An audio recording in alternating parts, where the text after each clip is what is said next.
Yasmine Abdel-Fadel. Elle traite l'information avec rigueur et efficacité. Une approche fraîchement moderne de l'actualité. On a vu cette fin de semaine la mairie de Montréal être sur la défensive, notamment ce qui a trait au démantèlement des terrasses sur la rue Peel.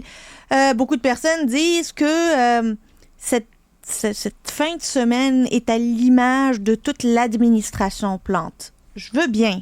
Mais y a-t-il une opposition? On en parle avec Alexandre Moranville-Ouellet, journaliste à la recherche chez Cube. Bonjour Alexandre. Oui, salut Yasmine. C'est vraiment la question que je me pose parce que, tu sais, on est des amateurs de politique, toi et moi. Il y a beaucoup de gens qui aiment suivre la joute politique. Ouais. On est peut-être plus au courant que d'autres parce qu'on travaille dans les médias également. Fait qu'on le sait, là. L'opposition de la Ville de Montréal, c'est Ensemble Montréal, hein, en opposition à Projet Montréal. C'est Aref Salem qui est le chef intérimaire depuis 2021 quand même, là, depuis le départ de Denis Coderre. Et là... Le problème, c'est que M. Salem, il fait de son mieux. C'est un monsieur super gentil. On le reçoit souvent ici. Mais c'est pas une vraie opposition pour Valérie Plante. Il est pas connu. Il est pas connu. Ses sorties font pas tant de bruit que ça.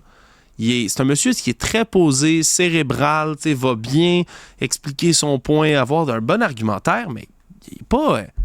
il n'y a pas de chien. C'est vraiment bon québécois. Là, manque de chien un peu, manque d'intensité, manque de force, de conviction quand vient le temps de réagir à des événements comme en fin de semaine. Puis sincèrement, c'est là que je trouve que les occasions auraient été parfaites là, de s'en prendre à l'administration qui est défaillante, puis dans laquelle ça aurait pris une opposition officielle forte, quelqu'un, un leader éclairé, une leader qui soit là puis qui dise, bon, regardez, ça c'est l'exemple à ne pas suivre pour la ville. Moi, quand je vais être là, je vais. Et là, aujourd'hui, qu'est-ce qu'on ferait? On serait pas toutes les tribunes de presse, tous les citoyens, tout le monde sur les réseaux sociaux en train de chialer. Puis attendre Luc Rabouin, puis attendre Valérie Plante. Ben oui, puis voir Valérie Plante donner une entrevue à M. Arcan ce matin au 98.5, donner une entrevue qui est absolument désastreuse, dans laquelle elle répond à aucune question. Elle fait juste s'asseoir là et dire mon équipe avait pas dit qu'on allait parler de tout ça aujourd'hui. Je pensais pas. C'est une des pires sorties médiatiques de Valérie Plante depuis qu'elle est à la tête de Montréal. Mais ce qui est frustrant, puis t'as raison,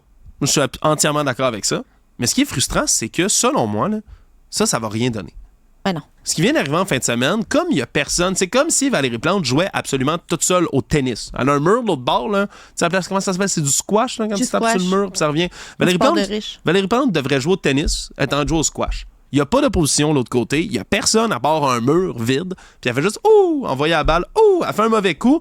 Ah non! Il n'y a personne pour la battre. Il n'y a personne pour mettre en opposition à elle. Faisons des rumeurs, là. Faisons partir la machine à rumeurs. Ben oui. On aime ça, partir les machines à rumeurs? J'adore les machines à rumeurs. C'est quoi les noms que t'entends?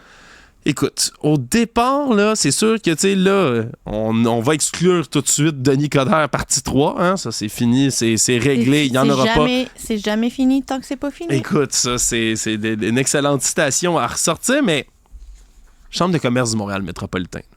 Michel Leblanc. Ouais. On dirait, on l'entend, lui, il y a du monde qui l'envoie au Parti libéral du Québec, il y a du monde là, qui l'envoie à la mairie de Montréal. Ben moi, j'ai posé la question quand j'ai eu une entrevue la dernière fois. Puis? Il n'y a pas dit non. Ouais. En politique, quand tu dis pas non, ça veut dire oui. OK. T'as pas besoin du consentement éclairé en politique. Là, comme tu le notaries pas 2 fois là, avant d'y aller. Là, on a vu...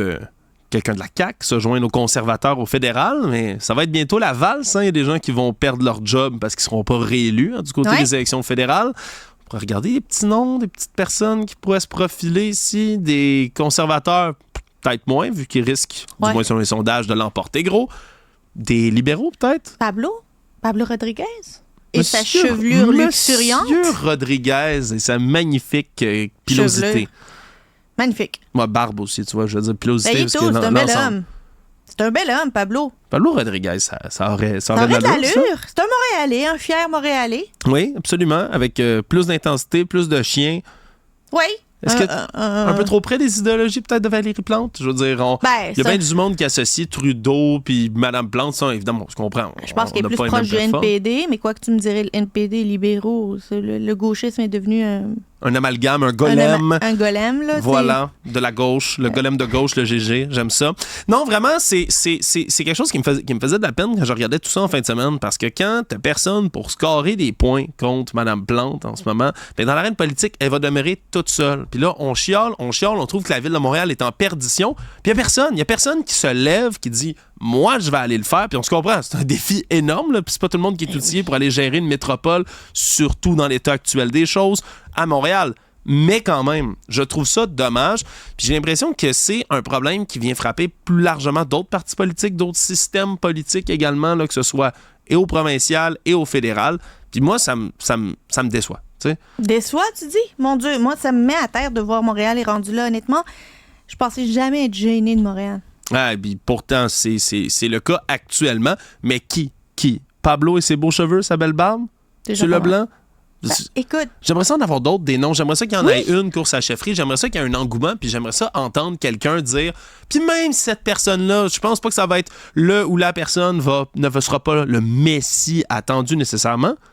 Mais quand même, juste d'avoir quelqu'un qui met le feu aux fesses de Valérie Plante. François Lambert? François Lambert, il a fait un stun 5 minutes, malheureusement. Puis après ça, il est reparti. Là. Il a dit que je pourrais. C'était une blague. Puis il est parti, là. On s'entend. Il peut y avoir bien des personnes, c'est pas fini encore cette histoire-là. Non, c'est pas fini encore cette histoire-là, mais c'est en 2025. Ça approche super rapidement. J'ai pas l'impression qu'il y a personne qui est prêt ou qui ça y tente, qui prend position plus fortement, parce qu'il va en avoir des points à marquer contre Mme Plante d'ici les élections. Puis il y a du temps, là, justement, pour être capable de motiver les gens, de donner une alternative, donner une option, puis faire un rôle d'opposition constructive. Je m'excuse, mais en ce moment, Aref Salem, Ensemble Montréal, ils font tout ce qu'ils peuvent, mais ils savent qu'ils gagneront pas une élection tant qu'ils seront l'ensemble proposé qu'ils sont en ce moment. Ça va leur prendre quelqu'un de beaucoup plus charismatique, de beaucoup plus présent pour les amener à la victoire, puis même juste pour être une opposition plus efficace. Je veux dire, on se comprend que c'est pas le gouvernement provincial, c'est pas un gouvernement fédéral, c'est la ville de Montréal. C'est une ville là, qui a quand même un budget qui est plus gros que certains pays dans le monde. Comme je veux juste le rappeler, c'est une grosse entité, c'est une grosse machine à faire bouger. Puis des oppositions, ça a un rôle qui est constructif, qui est essentiel. Puis même, je veux dire, le dernier exemple qu'on a en tête, Québec solidaire ont peut-être eu la pire session parlementaire en termes de troubles internes, mais sur les travaux parlementaires eux-mêmes, Québec solidaire a fait un travail monstrueux. C'est la deuxième opposition en liste, puis c'est eux qui ont été capables de faire reculer Mme France-Hélène Duranceau sur son projet de loi sur le logement, après avoir refusé pendant des mois de le faire. Ça, c'est un travail d'opposition. Ça, c'est un travail constructif. J'aimerais qu'on ait la même chose à la mairie de Montréal. Alexandre Moranville-Ouellette, merci beaucoup. Un plaisir. Bonne chance à Montréal.